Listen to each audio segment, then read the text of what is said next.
Hey everybody, welcome to episode 3 of the Movement as Medicine podcast. I'm your host, Kevin Carr. In this week, Brendan and I talked about the idea of minimum effective dose. One of our listeners asked us to talk about this idea and how you can think about applying it to both your Gen Pop clients as well as with your athletic population.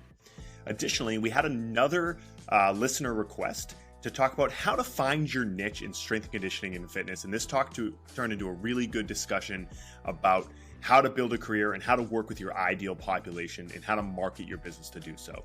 So I think this was a really good episode. It's about an hour long, and thanks for listening. Hope you enjoy. All right. Welcome to episode 3 of the Movement is Medicine podcast with me, Kevin Carr, and my amazing co-host, Brendan Rearick. How you doing today, buddy? I'm great. I was amazing last time, so I'm amazing this time. I know. I had to think of a different adjective for it. Right. You have to make a running list. Start checking them off. Thank you everybody for tuning in to the first 2 episodes. We got some great feedback, some good constructive criticism, some good questions, which are the questions we get if you guys drop them in the comments, either on Instagram or YouTube or even on Apple Podcasts in the reviews, which we would love if you leave some reviews and rate us. It really help us to continue to improve the podcast. It also gives us material from week to week. So we actually got some great questions this past week that are really going to be what we use to kind of fuel the content this week. So we had a couple great questions. One was, can you guys talk a little bit about the idea of minimum effective dose? And that's something we talk a lot about when training our adult clients as well as training our athletes at Mike Boyle Strength and Conditioning. And so I think it's a good topic to touch on and figure out how we can be as efficient and effective as possible in the little bit of time that we typically have with our clients, as well as the second question was how to find your niche. To find your niche, however you want to pronounce it. Niche. They're all acceptable. And that's something we get. Pronunciation. That's something we get a lot from young coaches, especially like our interns at MBSC or people we run into at CFSC events. And so I think we could dive into those 2 topics today for a good hour or so and hopefully share some of our perspectives on both. I don't know how you got wrapped into being in running the introductions, but you've now taken that baton and I'm not doing it. So great introduction. You've established yourself as the Buffett of MAM podcast. Yep, that's my role. I almost said Jimmy Buffett. The announcer guy? Warren Buffett. Warren? Oh, Michael Buffer. Not Buffett. Michael Buffer. Yeah, Warren. I wish I was Warren. I wish I was Warren Buffett, Brendan. I wouldn't be doing podcasts. I wouldn't be on here with you this morning. I'd be on my yacht. Yeah. So, but all right. Let's dive right into the minimum effective dose idea. And this is something that, I talked about this in my presentation yesterday. I'm currently down in Orlando for the Raise the Bar Summit, hence my different background in the Celeste Hotel here. Pretty nice hotel. But it's a topic I dove into yesterday when we were talking about the functional training anatomy lecture. We were talking about single leg training, really. And part of the reason we prefer unilateral approaches is mainly because of the efficiency. When you look at, the Alex Natera research, and we can get, the same amount of force production when we train on one leg with like a 50% body weight external load as you could get with a double body weight back squat external load. It's kind of a no-brainer, especially when you're training athletes who have a bunch of competing demands, right? Like training isn't their only thing that they do every single day, right? I think it can be tough when you have these people who are really influenced by strength sports or just want to get really jacked or really strong. They can put all of their effort into just the work in the weight room. And when you're training athletes or you're training general population people who might have other things to do in their life, like go to work or play recreational sports or do whatever else that they love to do, they're really only going to commit so much time and energy to training. So with the average client only really coming 2 or 3 days a week at most, how can we be as effective as possible with as little work as possible so that it doesn't interfere with their other competing demands and we can get the most out of the time that they spend with us? The analogy that Mike always uses. And the first time I had ever heard him talk about it was, if you have a headache, do you take 2 Advil or do you take the whole bottle? Right? Because at some point there is the law of diminishing returns. So I eat 5 Oreos, I'm pretty satisfied with my Oreo intake. Or if I eat the entire... That's it. That's your Oreo level is 5, because for me, once the bag is opened, well, it's we're going downhill. Ariel actually bought double stuffed Oreos last week, and it's a complete nightmare because once they're in the house, well, this is just gone. supposed to be an example, but at some point there is a law of diminishing returns after you eat so many Oreos, because if you eat the entire bag, you then feel sick. If you took the whole thing of Advil for your headache, you now have new problems, right? So there's a minimal effective dose that we can also apply to fitness and exercise. It is context dependent, so what your goals are, and as you've mentioned, what you're doing outside of the gym or what you're doing outside of your current exercise regimen.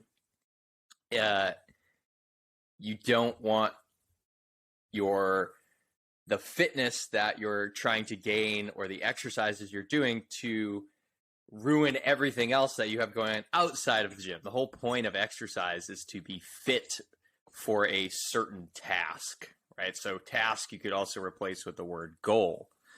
So if my goal is to be a better athlete, then absolutely crushing myself at the gym with super heavy weights and really long, crazy workouts is not what we want, because if we go over that effective dose, then now I've jeopardized my abilities as an athlete or as a functioning human to society. So if I need to go to work, I need to play with my kids.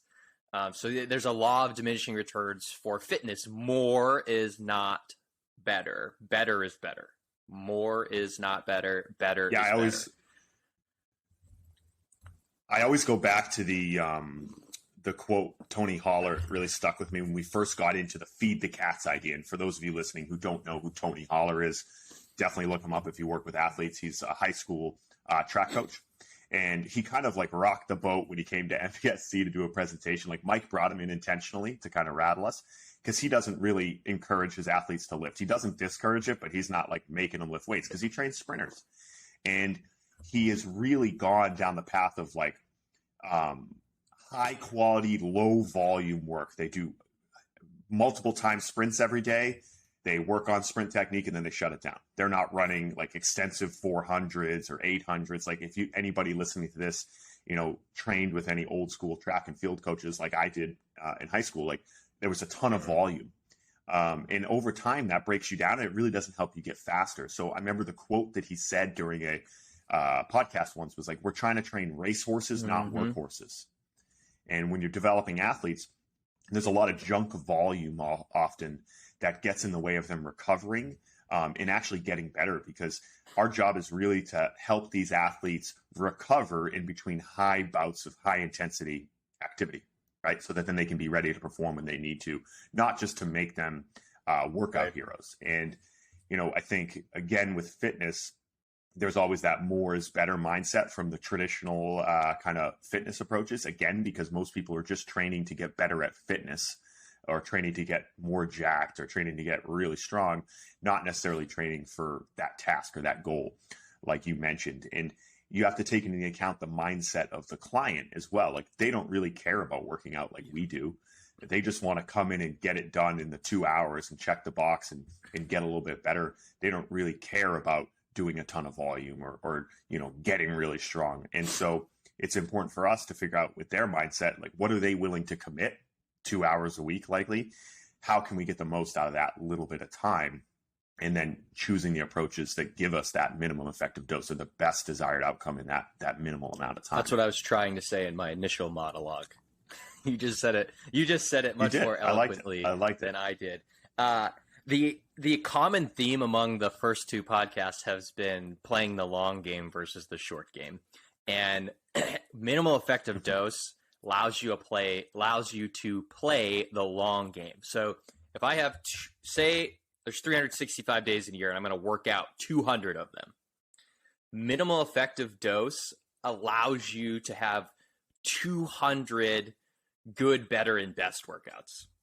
If I'm always going for broke, I'm going to have one good workout, and then the other next 5 are going to suffer because I went over the effective dose for what my said goals or said task was, right? Which is, like you're saying, most people, it's just to feel better and look better. You don't need a crazy amount of volume to do that. And this is the Charlie Francis approach. So if anyone is familiar or not familiar with Charlie Francis, he was the sprint coach or speed coach for the Canadian sprint team in the 90s, right? Am I correct there? Canadian, right? He was Canadian sprint coach? Yeah. Ben Johnson. Ben Johnson. Most people know him because of Ben Johnson, unfortunately. But, I mean, his first book, the Charlie Francis Speed Training book, is one of the best Charlie Francis, books around. It's still Charlie Francis still Training hits. Systems is the book. And it's about you only train above 90%, so minimal effective dose. And you only train until the rep or the last sprint starts to decline. So if at some point you get below 90%, the training is over. And most people would be like, no, I have to do 8 reps. And Charlie would say, no, you run as many reps as you can above 90%. And when you drop below 90, training session's over. So that might be 1 sprint. That might be 15 sprints. That might be 5 sprints, which is like, that is a no-no in the fitness industry, right? Like, I have an hour. I have to do something for an hour. And if it says 10 reps, I have to do 10 reps, which, again, if you're playing the short term, yes, in the short term, that is what I wrote on the whiteboard. But if we're playing the long term and we want to come back and do this again tomorrow or 3 more times this week, I might make a different decision based off of minimal effective dose. So, Charlie Francis, if you're not familiar with him, you don't have to be a sprint coach. The philosophy that he was using in the 90s is still applicable today, and it's a really great read for anybody. And it kind of reminds me of the way that we do our time sprints at MBSC. So the athletes, they'll warm up, throw their med balls, and then we go in and we do our sprint work. And for people that are familiar, we time 10-yard splits, right? So they first come in, we get their standing 10-yard dash time. Then over the weeks, we start to move them back, right? They fly in by 5 yards, we get the 10-yard split. They fly in by 10 yards, we get the 10-yard split. They fly in by 15 yards, we get the 10-yard split. And we build that over the course of the program. But on a daily basis, they're really only doing 2 to 3 max effort sprints, but they're 100% effort. And so it's a much more potent stimulus than if they're running it, 85%. And so the reason we started timing sprints, a la the Tony Holler feed the cats idea, is that when we were telling kids to run hard, they don't really run that hard. No matter, even if you say run as hard as you can, you're going to get a sub 90% effort every time because it's just at natural. They're not, they don't have something driving them. They don't have external feedback like that time. The second we put the laser timers out, and now we have a big scoreboard up on the wall so they can see their time and so can everybody else, competition gets everybody going. And so we record their times every time they come in, and we have, the rule is if they PR, they stop. And if their time goes down on their second or third, they stop. Because if they PR, they're not going to PR again, generally speaking. Like if I see a kid shave like 100th of a second off their 10-yard split, I know that they're probably not going to get better on this on the third one. So I'll be like, hey, chalk it up as a win today. Let's go lift. Then we go do all our stuff in the weight room. And, best we market and keep going forward. And that has helped us, one, to prevent injuries, because typically if they start running under fatigue and pushing, that's where they're going to come up and be like, oh, my hip flex is sore or my hamstring's sore. And so for us, these kids keep getting faster week to week to week. And we're not seeing them get beat up because then they typically have to go to practice at night or they have a tournament on the weekend. So we can only fit so much juice in each week, so to speak, for them to continue to trend with in the right football direction. team I'm working with. What I've done is after you've run, so usually you'll run the first one, the second one, the third one, and by the third or fourth one, that's where you're lower than the first two, or you're PRing. Usually, not all the time, like you said. Sometimes it could be the first one. My general rule of thumb has been if you are 0.1 slower 2 times in a row. So, for example, if you ran a 1.2 and then you ran a 1.31 and then a 1.33, session's over. But if you ran a 1.2 and then a 1.3 and then a 1.2 again, we can keep going. So 2 times in a row, you are 0.1 slower than your fastest time. That will end the workout for me. So it's not an exact science. But again, we're going by, if my goal, like you're saying, my goal for the football team is max effort sprint and getting faster. I don't want to practice getting slower. So I'm going to cut the workout as soon as, we've got a visitor, Sonny. Sonny's here. Yeah. With a ball great. for you, Sonny, too. Please go. I wanted to bring up a little thought experiment for everybody. If I can gain 2 pounds of muscle and 20 pounds of strength in my hips, but I can do it with less load on my external system. So we're going to use the back squat as an example, and we'll say single leg squat. All right. There's 2 ways to roam, but do I want to take the street that is paved and smooth, or do I want to take where I have to create my own path and I have to chop down all the trees and to get there, right? Do I want infinitely more work, or do I want less work to get the same result?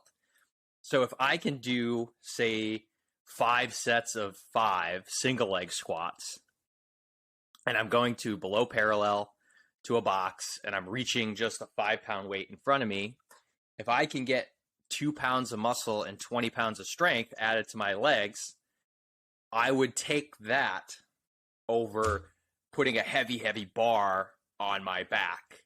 Because over a long period of time, again, we're playing the long-term game, the barbell on the back is a much bigger stressor from a load or from a stress perspective compared to the single leg squat. And I got the same result, right?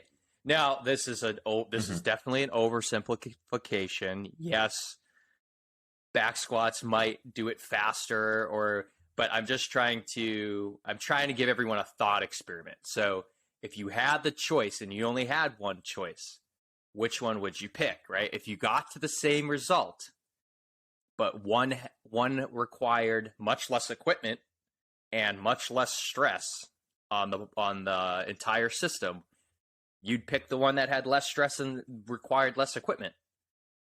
In a perfect world, in an optimal world. Yeah, and so it was funny. This week we had Lee Smith. He's an 11-year NFL veteran. He just retired. He was with the Falcons. He was with Buffalo, and he was with, I think, San Francisco.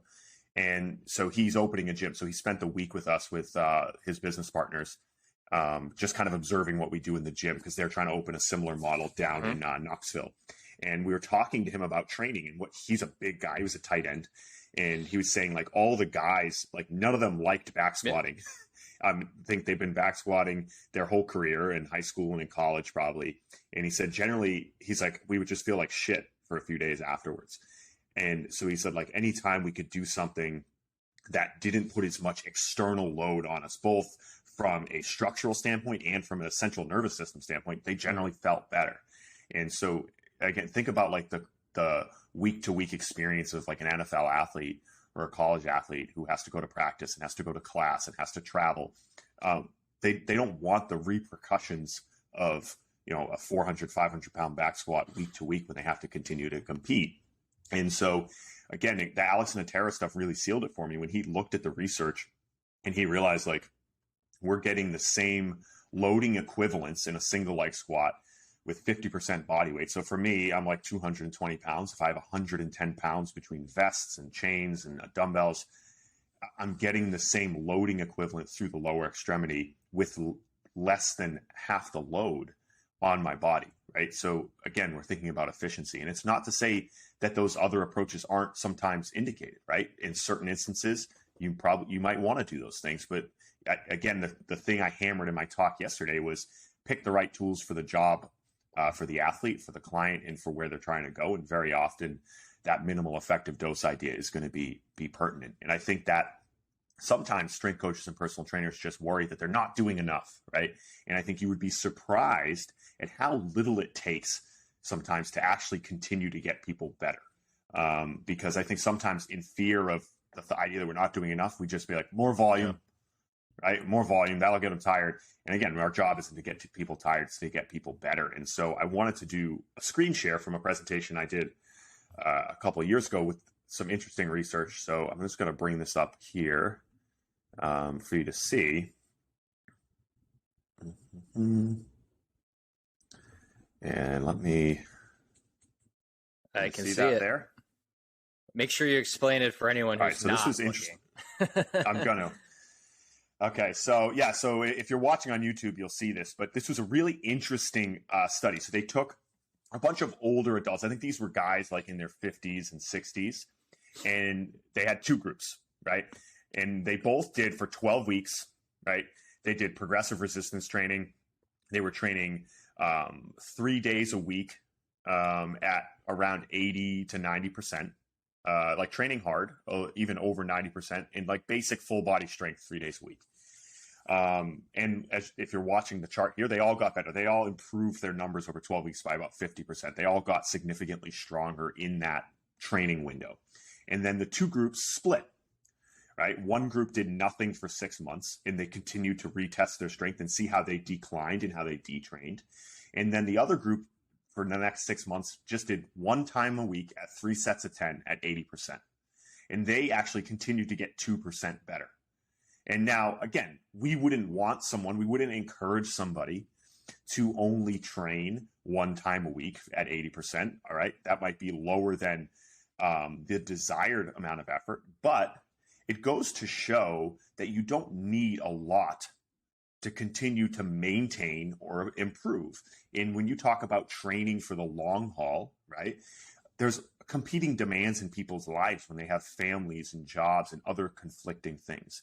And so I hammer home the message to our clients that, you know, like they're like, oh shit, I only came in 1 time this week. And I'm like, you know what? That's fine. That's 1 week out of the 52 weeks of this year in the years and years that we're going to continue to build and develop you physically over time. And so to realize that, like, listen, people miss workouts. Like people always ask us, like, hey, do you guys program deloads into your training programs? I'm like, no, life is a deload. It's going to program it for you, generally speaking. And so as long as we're focusing on always trying to get workouts in when we can, then we're going to be okay. I remember Mike talking about in-season training and just talking about, you know, trying to avoid missed lifts and making sure you just get 1 or 2 quick lifts in a week. Doesn't have to be an hour, doesn't have to be 90 minutes. We just want them to get in, work hard for a short period of time and get out. And so if you're working with athletes with in-season, this is really important to think about, as well as just with general population, because they're going to miss workouts due to conflicts with work or with travel or with family. And so this was really cool research to look at, because it just showed that, like, it doesn't take that much. And we always are going to encourage people to do more, but it's important to also shine the light on the fact that it's not the end of the world if people do miss workouts. And then And there was more research that looked at like what was the minimum effective dose for maintaining aerobic capacity. So they tested a bunch of athletes' aerobic capacity. These were actually competitive athletes, I think cyclists, and they looked at their VO2 and their aerobic max aerobic speed, and then they tried to trend down to see what could they use to maintain aerobic capacity. And they said 4 to 6 maximal effort 30-second sprints per week was adequate for them to just maintain their level of fitness. And that's 2 to 3 minutes of work every single week with a long rest in between. So high quality efforts, but done very minimally from a volume perspective to keep people fit. And so again, I don't think we have these ideas where people are like they need to work out for hours at a time, when in reality we can continue to at least maintain people's levels of fitness in times in their life when they might have trouble getting to the gym or putting in a couple hours every week. And then once they have more time to dedicate, we can kind of get back to that normal routine again. I almost want people to think of this, or what I just thought of when I saw that chart was you've got one group that both groups took 5 steps forward, but one group took 0 steps back and the other group took 1 step back based off of the percentages you just showed. So one group was 2% better after 6 months. The other group was worse by 10%. So, but they both got 50% better over a long period of time, right?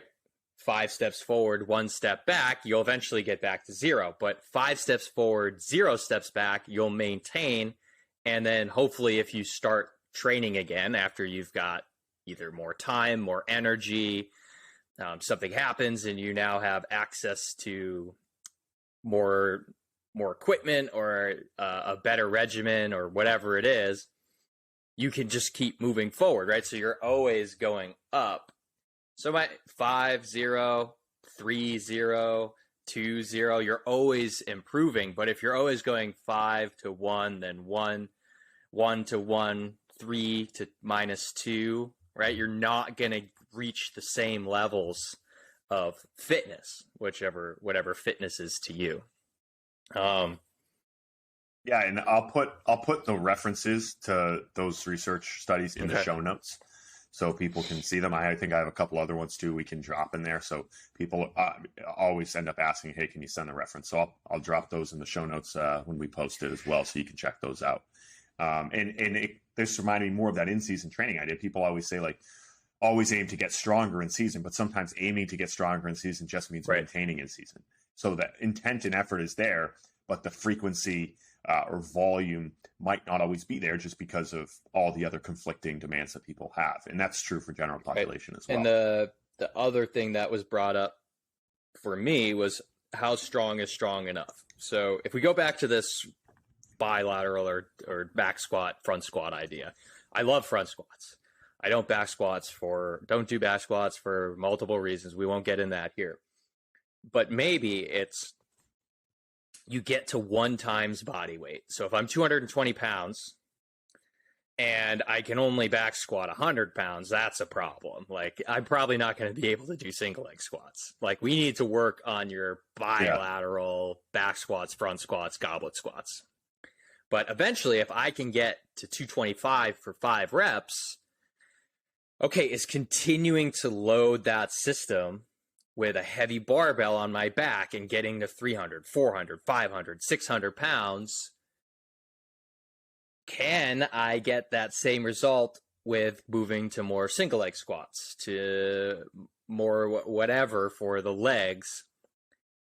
It's a question that you have to ask yourself. So how strong is strong enough? If I'm a baseball catcher, is back squatting 400 pounds important? I'm going to vote no. That once you get to body weight on a front or back squat, I don't really need to pursue that I don't want to lose it, but I don't really need to pursue that specific exercise any further to make you a better XYZ. I'm using catcher in baseball as the example.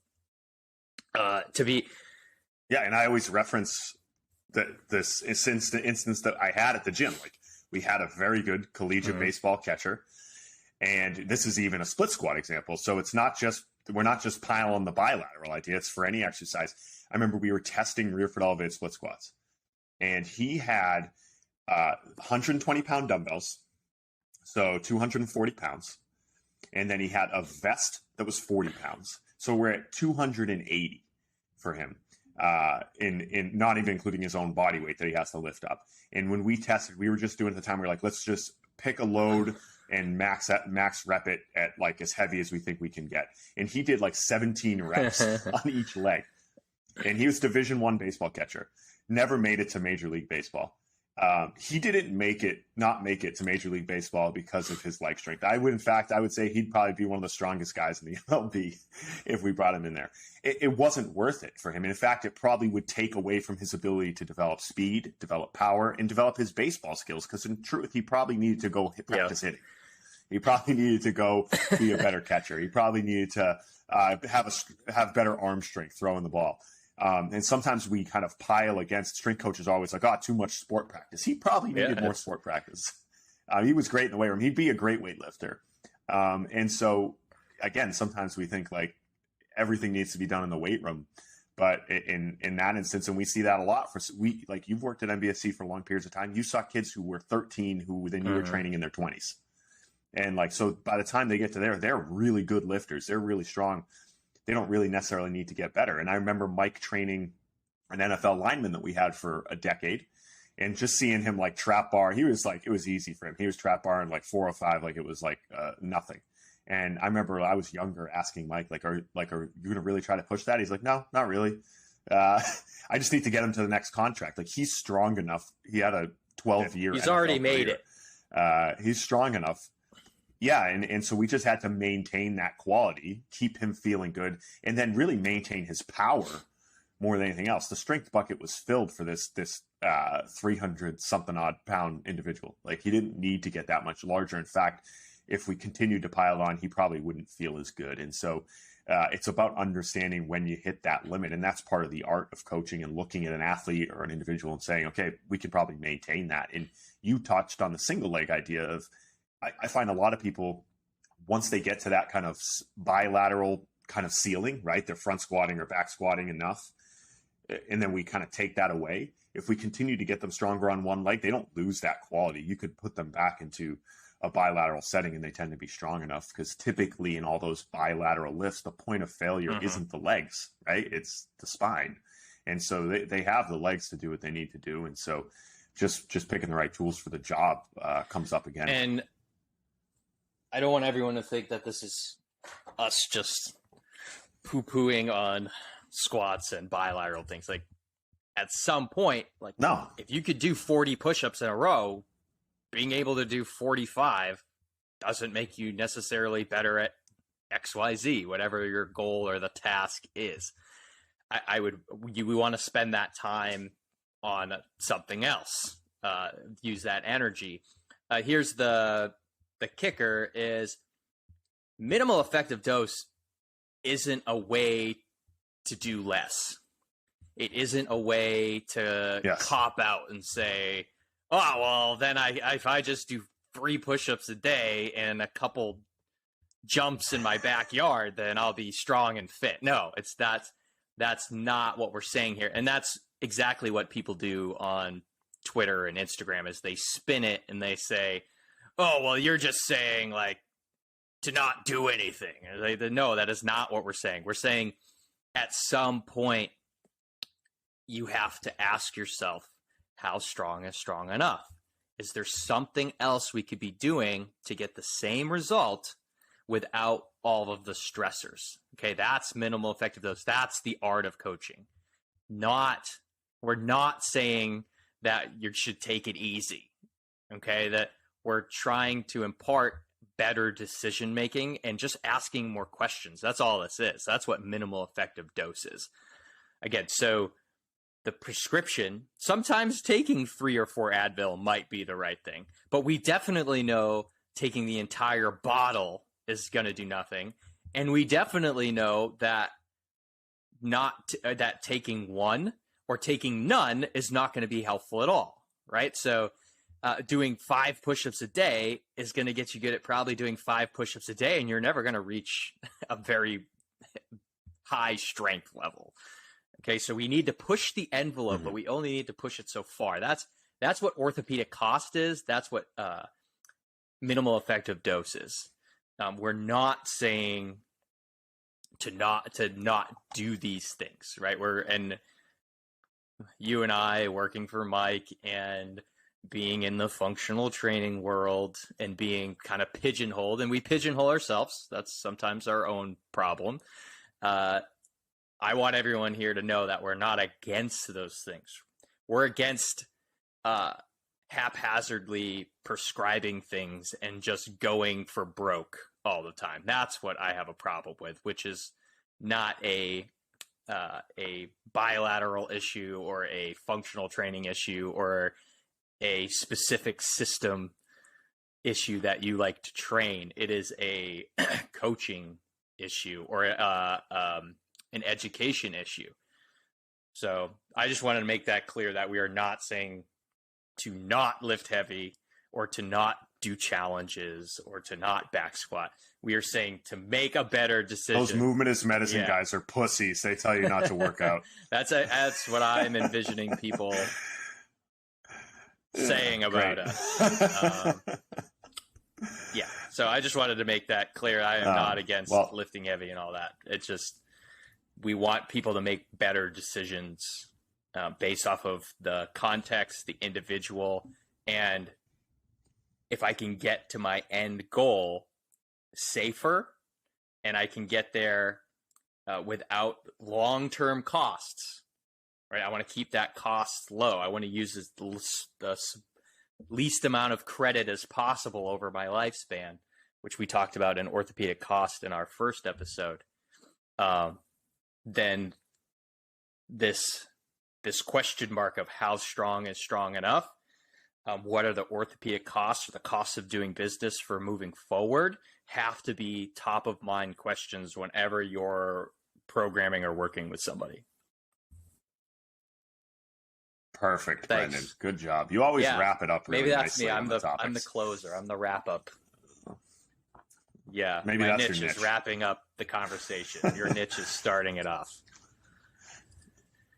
So did you get a good question about that specifically this week? Did someone say to you, hey, Brendan, like, how do I find my niche? Well, it was a gentleman who really wants to work with outdoors people. So hiking, running, trail running, bicycling, like stuff like that, outdoors. And that's what he wants his niche to be. Now, and I've gotten this question a bunch. I think Andy McCloy and I had a pretty good discussion on Facebook.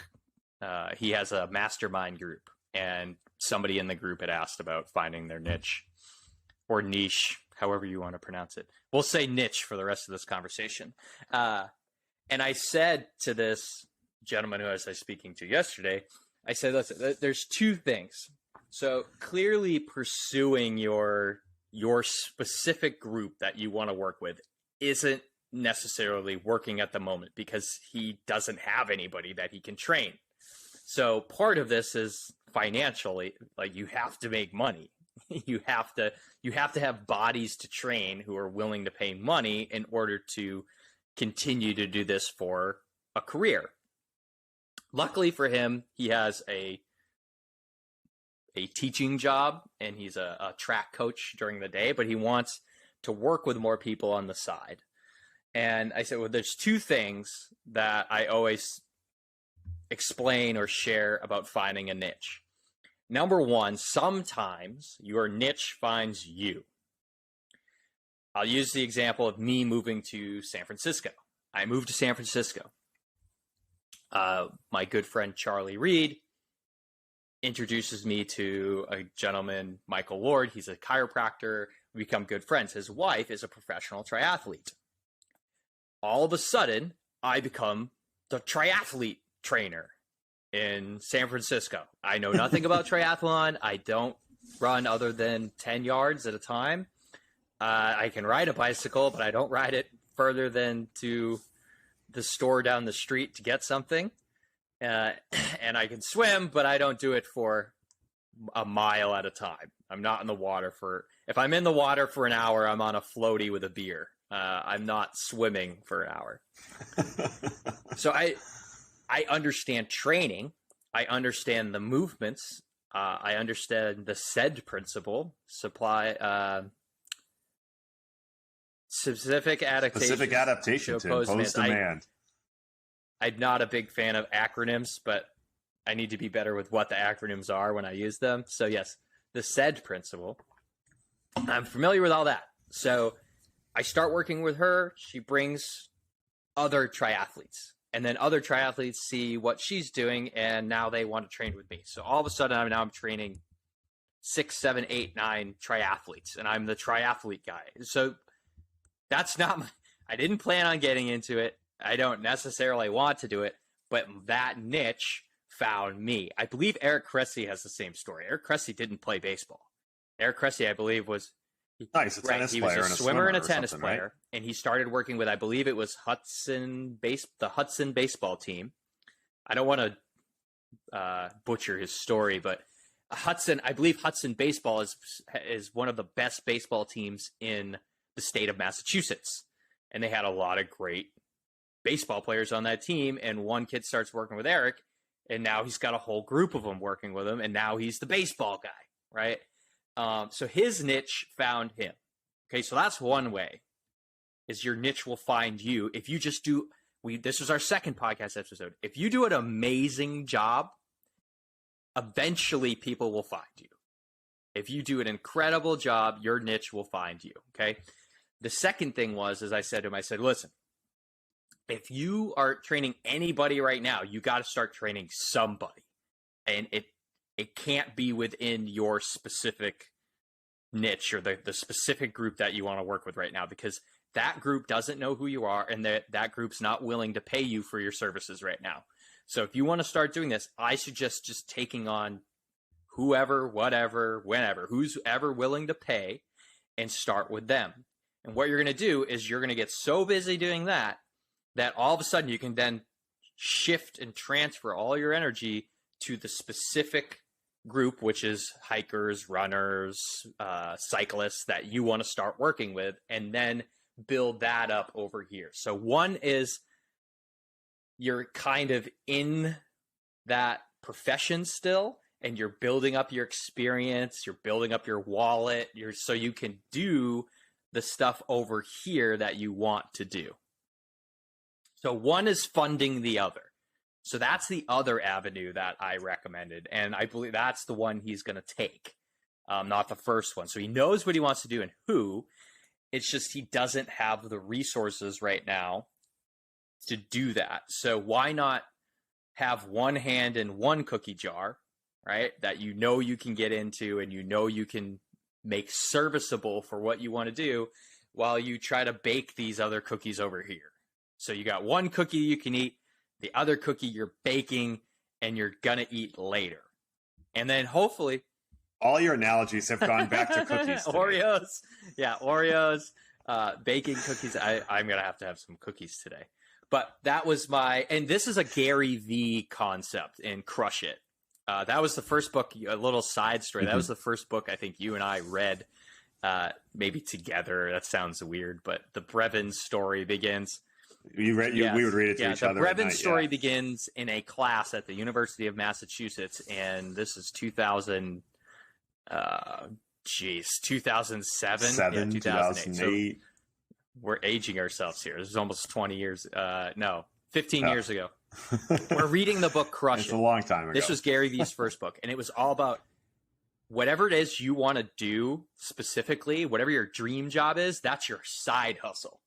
So during the day, you work your normal job. Maybe you're like a janitor, or you work at McDonald's, or you sell retail, whatever. You do what you need to do to pay the bills and to have a roof over your head.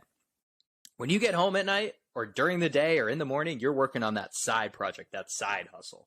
So that's what I'm recommending here, is you're doing something that is fitness to support your lifestyle and what it is you want. And then the group that you want your niche to be, that's your side hustle project. Mm-hmm. And you made a good point. Like if income is an issue, you have to prioritize that first, because if you don't have any money coming in, you can't really pursue anything. If you're in a place where you're financially comfortable, you can probably devote more time and energy. And if you're coming from outside of that niche, like Mike Boyle wasn't a hockey player. That's 90% of our business from an athletic development standpoint. Mike was a swimmer and a power regionally.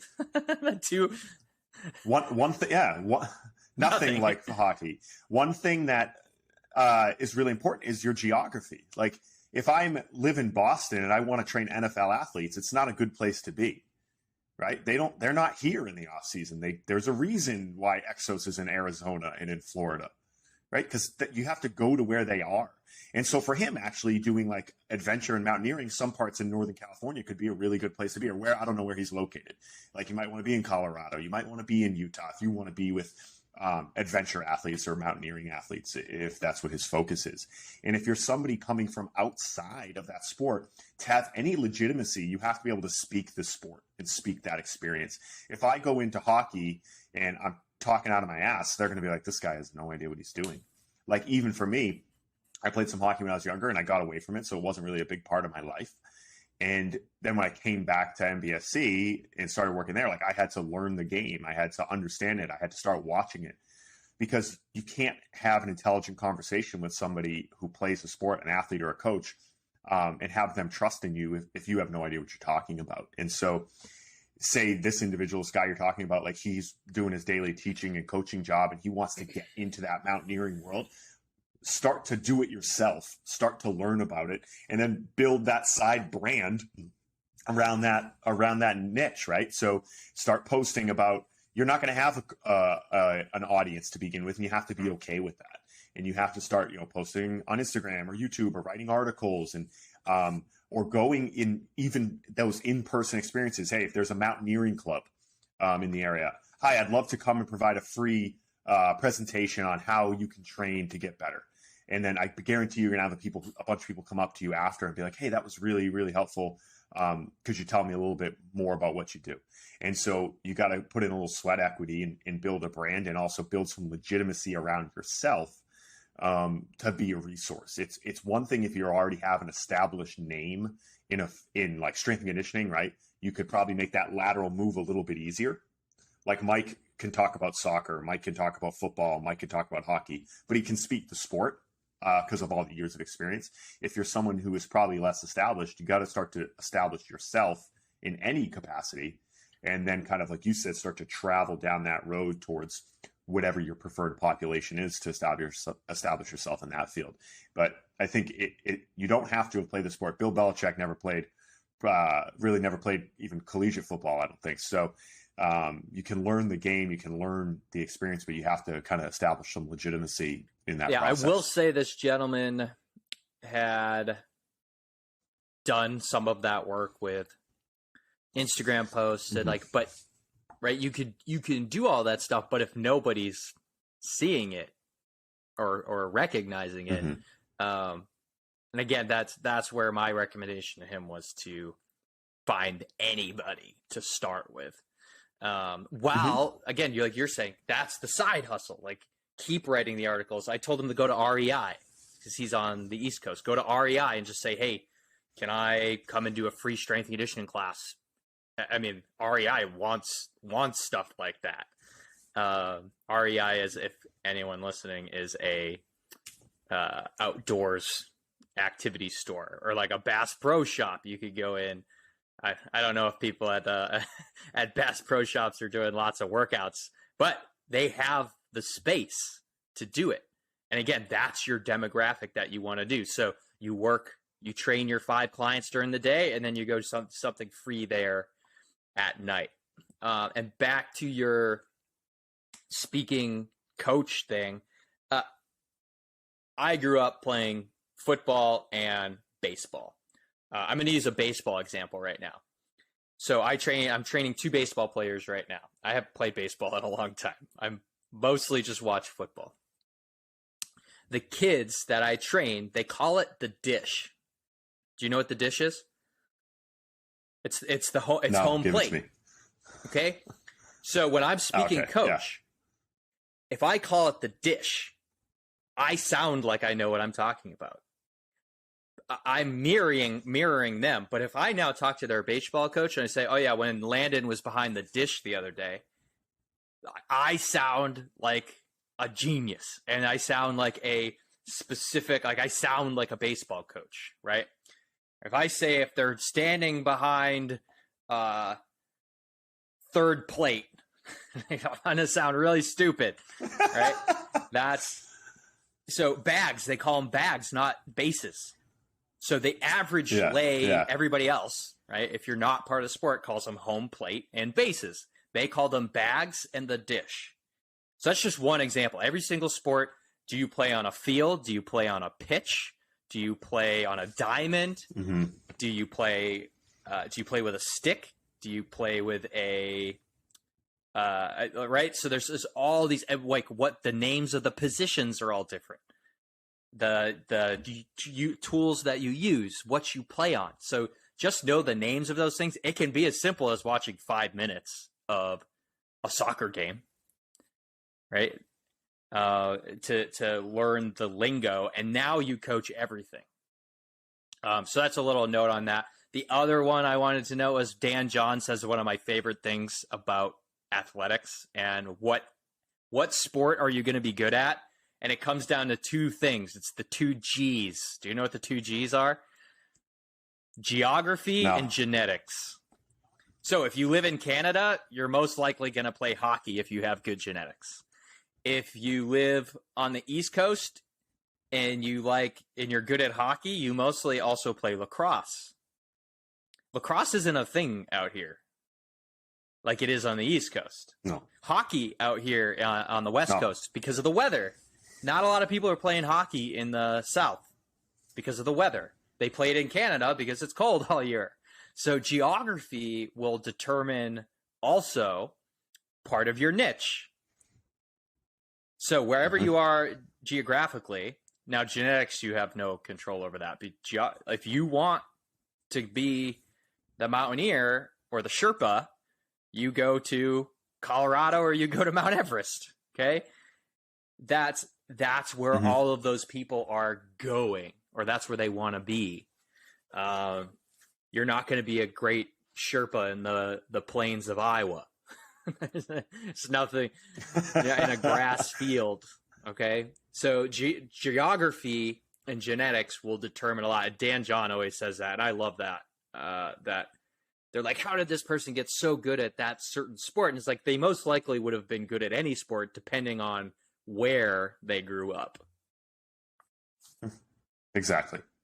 And that's something, if you're going to build a business somewhere, you really have to think long and hard about that. Or if you just want to build a business where you live, figure out what the most popular sport is. Now lacrosse in our area has become very popular. It's grown rapidly in the Northeast. And so we have more and more lacrosse athletes. So I've been watching lacrosse and trying to understand lacrosse. I didn't have lacrosse in high school. No, lacrosse didn't exist in my high school either. Our first lacrosse team was my senior year. And now every school has a lacrosse team. Yeah. And so you have to understand where the changing tides are of what sports are becoming popular too in your area. And if you're running a business, a brick and mortar there, you have to maybe start to shift your niche towards whatever's there. Because again, like you said, if you're a good generalist, you understand basic principles of strength and conditioning. Then from there, you can start to bend and mold what you focus on based on, who is in your area. Just like even with us, when I started at MBSC in 2008, we didn't have any adult groups. We had some personal training sprinkled in. And then you were there, you saw us start to grow adult groups, right? We had a couple in the morning, 2 days a week. And then we had 2 every morning. And then we had 3 every morning and 2 at night. And now we have, from 5 to 9, there's a 5:15, a 5:30, a 5:45, a 6, a 6:30, a 6:45, a 7:45, a 9. We've had to shift our niche to keep our business growing towards adult training when this was originally just a sports performance facility. Mike and Bob had no intention of training Gen Pop people. And so being able to speak to their experience or their goals or their desires became something that we had to be better at, because we couldn't just take our adults and put them in the sports performance program and coach them the same way that we coach our athletes. And so it doesn't necessarily have to be a sport niche as much as just a general niche that fits your business to help it be sustainable. I wrote this down actually before we even talked. The book Range. I can't remember the author. Maybe is it David Epstein? Okay, so the book Range Epstein. By David Epstein. You become a generalist first to then become a specialist. So you become very good at working with everybody and everything, and it'll make you a better specialist in the long run. Yeah, that's perfect. And it's kind of fitting. You just gave a book I'm a closer, remember? As we kind of good transition. And we're at good 55 segue, minutes, so let's transition into I our just looked book and recommendations. saw that. So yeah, so I kind of wanted to shift towards a financial book. In my experience, talking to a lot of coaches, especially our younger interns or younger staff, they don't really have any basic financial education at all. Huge problem in our educational system is nobody does. Yeah, a huge problem in our educational system is that they don't teach you how to set up your bank accounts. They don't really teach you how to invest. They don't teach you how to manage your finances. So a book that I read last year was I Will Teach You to Be Rich by Ramit Sethi. And it's very good. It's a no-nonsense, very practical, applied way to look at everything from where you should have your checking account, where you should have your savings account, how you should link them, how you should automate your savings and your investments, like where you should be investing, how you should manage your retirement, and where you should be spending your money. It's very practical, and it's very like modern day and a real world look at things. And I think it's very easy to get sucked into meme stocks or crypto and think like I'm going to get rich tomorrow. This takes a nice long view of kind of how to build what he calls like a rich life. Where do you want to spend your money?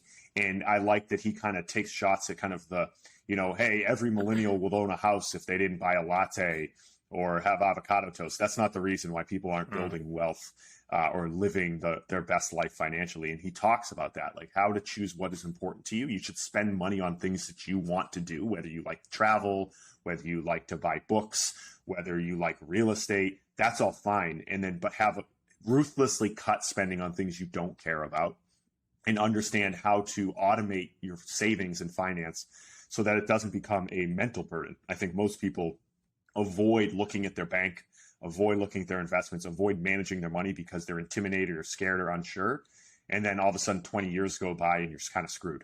And so it's a book that I've kind of told all of our young staff, and I think we'll probably give to our interns and young staff to read from a financial standpoint, because if you want to have longevity in this business, if you want to continue to do this, I mean, the revenue ceiling isn't particularly high. We're not investment bankers. We're not making Wall Street money as trainers and doing free podcasts. And while you and while you can make some good money if you do things right, it just means you have to be good at making decisions so that you can do it. I think a lot of people's careers in this field end early because they don't really know what to do with the money that they do make, and they haven't made it sustainable for them. And so that would be my number one book recommendation. Awesome. The compounding interest is also a very big topic. Does he go into compounding interest? Okay. All right. Oh yeah. The Millionaire Next Door is another very good financial book that one's mostly on compounding interest. I won't steal your spotlight. I'll stop. So let's stay on the compounding interest for 1 second. So it's interesting. I talk to any of my clients, most of which are significantly wealthy. They all have kind of said the same thing, that like it's the last couple turns around the wheel that really change your life financially. Like you don't realize the value of investing a little bit of money every week and every month, but money in a compounding interest situation will essentially double every 7 years. Right. And so the last couple turns around the wheel when you have a few $100,000 in the bank, it will be really significant because that compounding interest starts to really like, you got to get to year 28 though. But it's hard to see that. You can't get to year 28 without getting to years 1 through 7. So yeah, that's when your money really accumulates. You're basically from 55 to 62 years old is when your money really starts working for you. And all of them have told me, like, listen, I worked my ass off for years building a business and working, and then once I kind of got into my 50s, all of a sudden everything changed. And now it's a great everybody would love to, you know, gamble on Dogecoin and become a crypto billionaire, but that's not the reality for most people. So building an automated plan to build sustainable wealth is a really good idea at a young age. And there's a big difference if you start at like 20 than if you start at 30. So even if it's just a little bit each week, and then you can continue to put a little bit more in the long term, will make. We need to do a podcast on financials. That just convinced me. My book for the week is going to be Motivation Myth. And I should have looked at the name. It's Michael something, I believe. Motivation Myth. And he opens with a story about a couple individuals who went to a Tony Robbins seminar. Love Tony Robbins. Message is great. I love his energy.